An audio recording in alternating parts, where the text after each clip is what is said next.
हम जिस ब्रह्मांड में रहते हैं वह पूरी तरह से मैटर से बना हुआ है और शायद उसमें डार्क मैटर भी मौजूद है। जैसा कि हमने आपको कुछ दिन पहले अपनी डार्क मैटर और डार्क एनर्जी वाले वीडियो में बताया था, आज हमारे पास मैटर के भी इतने सारे रूप हो चुके हैं कि उनके ऊपर अलग अलग सब्जेक्ट तक बनाए जा चुके हैं। पहले आता है हमारा नॉर्मल मैटर, फिर डार्क मैटर, फिर एक्सोटिक मैटर और अंत में आता है एंटी मैटर। मैटर तो हमारे आसपास की दुनिया में मौजूद ही है और डार्क मैटर भी थ्योरी और एक्सपेरिमेंट में एग्जिस्ट करता है। अब वह असलियत में डार्क मैटर ही है या कोई और चीज, ये वैज्ञानिकों को नहीं पता। एक्सोटिक मैटर सिर्फ एक कल्पना है और इसके होने न होने के बराबर चांस है, लेकिन एंटी मैटर एक ऐसी चीज है जो असलियत में मौजूद भी है और इतनी ज्यादा इंटरेस्टिंग है कि वे आपके होश उड़ा देगी। और अगर यह एंटी मैटर किसी मैटर से मिल गया तो पूरे मैटर को ही उड़ा देगा। खैर, आज की इस वीडियो में हम आपको एंटी मैटर की पूरी जानकारी देने वाले हैं और साथ ही में हम इसको मैटर के साथ कंपेयर भी करते जाएंगे, जिससे कॉन्सेप्ट आपको और अच्छे से क्लियर होता जाए। मॉडर्न फिजिक्स में एंटी मैटर को एक ऐसे मैटर के रूप में डिफाइन किया जाता है जो नॉर्मल मैटर से पूरी तरह से उल्टा व्यवहार करता है और उल्टी प्रॉपर्टीज रखता है। यहाँ पर नॉर्मल मैटर हम उस मैटर को कह रहे हैं जिसके साथ हम रोजमर्रा की जिंदगी में इंटरेक्ट करते हैं, और जो मैटर इलेक्ट्रॉन, प्रोटॉन और न्यूट्रॉन जैसे सब एटॉमिक पार्टिकल से बना होता है। एंटीमैटर शब्द का प्रयोग सबसे पहले 1898 में आर्थर शूस्टर नाम के वैज्ञानिक द्वारा किया गया था, जिन्होंने बताया था कि हमारे ब्रह्मांड में सिर्फ एटम्स ही नहीं बल्कि एंटी एटम्स भी मौजूद होते हैं और ये एटम्स के साथ टकराकर अनाइलेट हो जाते हैं। अनाइलेशन का मतलब होता है दो चीजों का आपस में टकराना और उसकी वजह से बहुत ज्यादा मात्रा में ऊर्जा का उत्पन्न होना। इस शब्द को बहुत अच्छे से याद रखिएगा क्योंकि पूरे वीडियो में हम इस शब्द का प्रयोग करने वाले हैं। आज हम जिस एंटीमैटर को जानते हैं उसकी शुरुआत सबसे पहले महान क्वांटम फिजिसिस्ट पॉल डैरेक ने 1928 में की थी। उन्होंने एक रिसर्च पेपर पब्लिश किया था और इसमें एंटी इलेक्ट्रॉन नाम के एक पार्टिकल की प्रिडिक्शन की थी और मात्र 4 साल बाद ही 1932 में कार्ल डी एंडरसन नाम के एक वैज्ञानिक ने इन्हें खोज भी निकाला और खुद इनका नाम रखा पोजिट्रॉन। यह पार्टिकल पूरी तरह से इलेक्ट्रॉन पार्टिकल के अपोजिट थे। जैसे इलेक्ट्रॉन में नेगेटिव चार्ज होता है वैसे ही इन पार्टिकल्स में पॉजिटिव चार्ज था। पॉल डैरेक ने जब अपनी रिसर्च को पब्लिश किया था तब उन्होंने एंटीमैटर जैसी किसी भी चीज का अंदाजा नहीं लगाया था। बस उन्होंने तो एक नई तरह के पार्टिकल के कॉन्सेप्ट को दुनिया के सामने रखा था। लेकिन जैसे जैसे समय बढ़ता गया, सिर्फ एंटी इलेक्ट्रॉन ही नहीं बल्कि एंटी प्रोटॉन जैसे पार्टिकल्स भी डिस्कवर होने लगे और 1929 तक इतने पार्टिकल्स हो चुके थे कि चार्ल्स जेनेट नाम के एक वैज्ञानिक ने पूरी एक पीरियोडिक टेबल ही बना दी जिसमें सिर्फ एंटीमैटर के ही पार्टिकल्स थे, या कह सकते हैं कि एंटी पार्टिकल्स थे। जब भी एंटी पार्टिकल और पार्टिकल आपस में टकराते हैं तो उससे 100% प्योर एनर्जी निकलती है, जिस एनर्जी को आगे हम इंसान कई चीजों में यूज कर सकते हैं, जैसे प्रकाश की गति के आसपास चलने में और बाकी डेवलपमेंट का काम करने में। यह जितना सुनने में आसान लगता है उतना आसान है नहीं, क्योंकि एंटीमैटर को स्टोर करना और उसे बनाना बहुत ही ज्यादा महंगा और कठिन है। इसे फ्यूल के रूप में यूज करने के लिए हमें बहुत लंबा समय लगने वाला है, क्योंकि जरा सी लापरवाही पूरी पृथ्वी को ही एक झटके में उड़ा सकती है। मैं ऐसा इसलिए कह रहा हूँ क्योंकि जैसा कि हमने आपको पहले ही बताया कि एंटीमैटर मैटर के कांटेक्ट में आते ही एनाइलेट हो जाता है, जिसका मतलब ये है कि वह 100% प्योर एनर्जी गामा रेज के रूप में निकाल देता है, जिससे बहुत बड़ा धमाका होता है और बहुत ज्यादा नुकसान भी पहुंचता है। CERN यानी European council of nuclear research Geneva Switzerland में मौजूद है और यहाँ पर लार्ज हैड्रन कोलाइडर नाम की मशीन दुनिया की सबसे बड़ी और सबसे महंगी मशीनों में से एक है। इस मशीन में छोटे छोटे पार्टिकल्स को आपस में प्रकाश की गति के आसपास की गति से टकराया जाता है, जिससे नई नई पार्टिकल्स और नई नई मैटर का जन्म होता है और यहीं से अलग अलग भौतिकी के कॉन्सेप्ट निकलते हैं।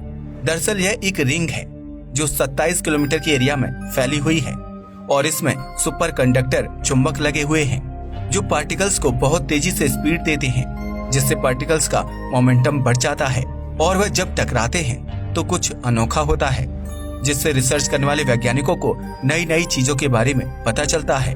यहाँ पर एंटीमैटर जैसे भयानक और अनोखे पदार्थ को भी बनाया जा चुका है, और सिर्फ एंटीमैटर के पार्टिकल को ही नहीं बल्कि पूरे के पूरे एंटीमैटर के एटम को भी आर्टिफिशियली यहाँ पर बनाया जा चुका है।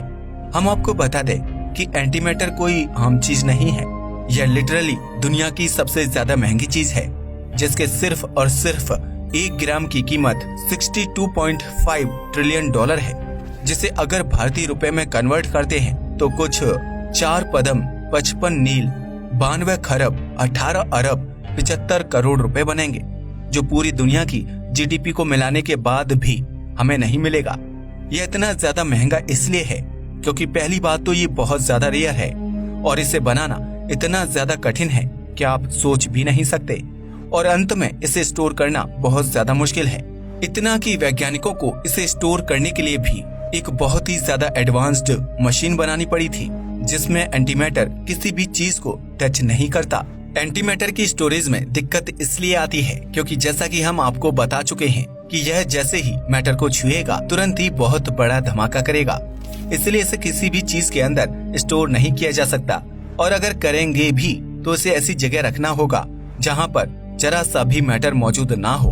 इनफैक्ट अगर आप इसे हवा में भी रखेंगे तो ध्यान से देखने पर हवा में भी पार्टिकल्स होते हैं जो इस एंटीमैटर के साथ रिएक्ट करेंगे, और जैसे ही रिएक्ट करेंगे एंटीमैटर पूरी तरह से नष्ट हो जाएगा, जिससे अरबों खरबों की मेहनत एक झटके में बर्बाद हो जाएगी। वैज्ञानिकों के पास एक बहुत ही आधुनिक मशीन है जो इसे स्टोर करती है, और इसे पूरी तरह से वैक्यूम में स्टोर किया जाता है, यानी वहाँ पर एक भी पार्टिकल मौजूद नहीं होता।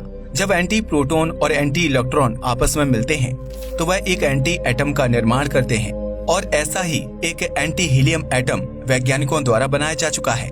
यह सभी पार्टिकल असली दुनिया में भी मौजूद होते हैं, बस फर्क ये है कि हमें आज तक वह कभी मिले नहीं।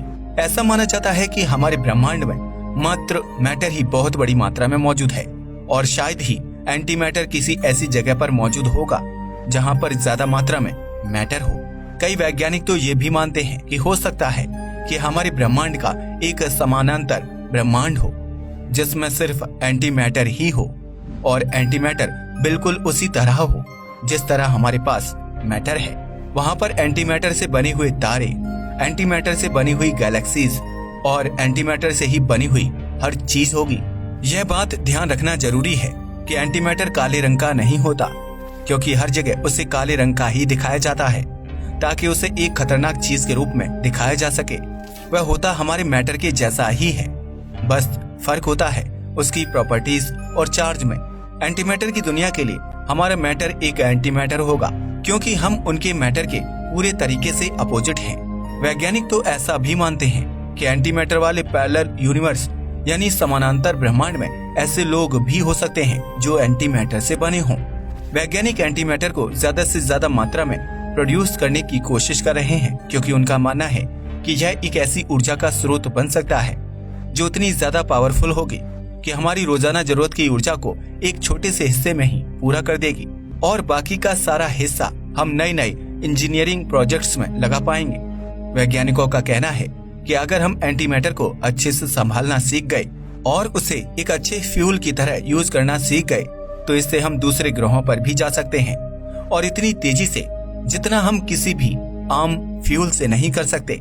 आइंस्टाइन की थ्योरी ऑफ रिलेटिविटी के मुताबिक कोई भी चीज जिसका अपना कुछ द्रव्यमान हो वह प्रकाश की गति से नहीं चल सकती, क्योंकि प्रकाश की गति पर चलने के लिए हमें अनंत मात्रा में ऊर्जा की जरूरत पड़ेगी, जो लाना नामुमकिन है। अगर हमारे पास ज्यादा मात्रा में ऊर्जा हो तो हम प्रकाश की गति से तो नहीं, लेकिन एटलीस्ट बहुत आसानी से और बहुत तेजी से दूसरे ग्रहों पर जा सकते हैं और वहाँ पर जीवन बसाने के लिए प्रयास कर सकते हैं। थ्योरी के मुताबिक जब बिग बैंग हुआ था, यानी वह धमाका जिससे ब्रह्मांड की शुरुआत हुई थी, तब मैटर और एंटीमैटर बराबर मात्रा में थे, लेकिन फिर यह दोनों आपस में टकराने लगे और नष्ट होने लगे। लेकिन यहाँ पर एक एसिमेट्री हुई और उसकी वजह से हर एक अरब एंटीमैटर पार्टिकल्स के लिए एक पार्टिकल एक्स्ट्रा बचता गया, जिससे आज हमें वह चीजें दिखाई देती हैं जो उस समय ही नष्ट हो चुकी होती अगर वह एक्स्ट्रा पार्टिकल ना होता। वैज्ञानिक अभी भी इस बात को नहीं सुलझा पाए हैं कि आखिर ऐसा क्यों हुआ होगा, लेकिन इस पर भी रिसर्च लगातार चल रही है। आप जितना सोच सकते हैं एंटी मैटर उससे कहीं गुना ज्यादा आपके पास में है। हर सेकंड पृथ्वी पर अंतरिक्ष से पार्टिकल्स की बौछार आया करती है, जिन्हें कॉस्मिक रेज कहा जाता है, और उसमें छोटे छोटे अमाउंट के एंटी मैटर पार्टिकल्स भी मौजूद होते हैं, जो इतने छोटे से धमाके को करते हैं जितना हमें कभी समझ भी नहीं आता। सिर्फ इतना ही नहीं, बल्कि बिजली कड़कने वाले बादलों के ऊपर भी कई बार एंटी पार्टिकल्स को रिकॉर्ड किया गया है, जो हर एक स्क्वायर मीटर में 1 से 100 की मात्रा में मौजूद होते हैं। आप शायद ही इस बात पर यकीन कर पाएं, लेकिन केले भी एंटी मैटर पार्टिकल्स को जनरेट करते हैं और हर 75 मिनट में एक एंटी पार्टिकल को जन्म देते हैं, जो पैदा होते ही खत्म हो जाता है। केले पॉजिट्रॉन पार्टिकल को जनरेट करते हैं, जो इलेक्ट्रॉन पार्टिकल का एंटी पार्टिकल है। इस वीडियो को देखने के बाद आप जब भी केले को खाएंगे तो आपको एक न एक बार तो यह जरूर याद आएगा कि इस केले में भी हर 75 मिनट में एक एंटी पार्टिकल जनरेट होता है। खैर, एक न एक दिन ऐसा जरूर आएगा जब हम इंसान भी भारी मात्रा में एंटी पार्टिकल को प्रोड्यूस कर रहे होंगे और उसे अच्छे कामों में इस्तेमाल कर रहे होंगे, न कि वर्ल्ड वॉर 3 की तैयारी में।